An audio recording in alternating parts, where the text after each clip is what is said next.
ሰላም እንዴናችሁ ዛሬ የምንሰራው ቆንጆ ጮርናቄ አሰራር ነው ማለት ነው። እኔ ተወልጄ ባደኩበት አካባቢ ጮርናቄ ተብሎ ነው የሚጠራው። ነገር ግን ብዙ አይነት ስም አለው። እናንተ አካባቢ ምን ተብሎ እንደሚጠራ ኮሜንት ሴክሽኑ ላይ አስቀምጡልኝ። ወደ አሰራሩ እንሄዳለን። 2 ኩባያ ዱቄት፣ እርሾ፣ ጨው፣ ስኳር፣ ቤኪንግ ፓውደር፣ ቫኒላ አለመጨመርም ትችላላችሁ፣ ጥቁር አዝሙድ በደንብ ሚክስ እናደርገዋለን። ውሃ፣ ትንሽ ዘይት በመቀጠል እናቦከዋለን። እንደዚህ በደንብ ሲያያዝ በእጃችን እሽት አድርገን እናቦከዋለን ማለት ነው። እንደምታዩት ቆንጆ ሆኗል። ኩፍ እስከሚል ድረስ እንጠብቃለን።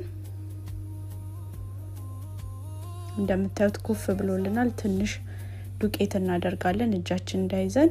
የምንዳምጥበትን ቦታ በደንብ እናጸዳና ዱቄት አድርገን በመታዩት መንገድ እናዘጋጀዋለን ማለት ነው።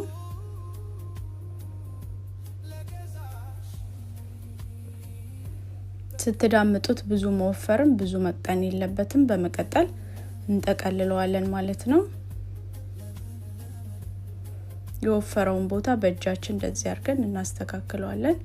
በመቀጠል እኩል እንቆራርጠዋለን በመተመለከቱት መንገድ። በቢላ ትንሽ እንደዚህ ቅርጽ እንሰጠዋለን ማለት ነው። በመናበስልበት ሰዓት ውስጡም በደንብ እሳት እንዲገባው ይረዳናል ማለት ነው። በመቀጠል ዘይት ውስጥ እንጨምራለን። በእጃችሁ ካልተመቻችሁ እንደዚህ አስቀምጣችሁም መቆራረጥ ትችላላችሁ ማለት ነው። ዘይቱ ብዙ መጋል የለበትም። መካከለኛ ሙቀት ላይ ነው መሆን ያለበት፣ ምክንያቱም ላዩ በስሎ ውስጡ ሳይበስል እንዳይቀር። እንደምታዩት ቆንጆ ሆኖ እየደረሰልን ነው። እንደዚህ አይነት በዘይት የሚጠበሱ ምግቦችን ያዘውትሮ መብላት ለጤና ጥሩ ስላልሆነ አንዳንድ ጊዜ ሲያምራችሁ ብቻ ብትመገቡ የተሻለ ነው። ይሄን እየጠበስኩኝ የበፊት የትምህርት ቤት ጓደኞቼን ያስታወሰኝ ማለት ነው። በረፍት ሰዓት እየገዛን እንመገብ ነበርና ወንድ ተማሪዎች ስለሚቀሙን በጥንቃቄ ነበር የምንገዛውም ሆነ የምንበላው። እንደዚህ አይነት ገጠመኞች ሊኖራችሁ ይችላል።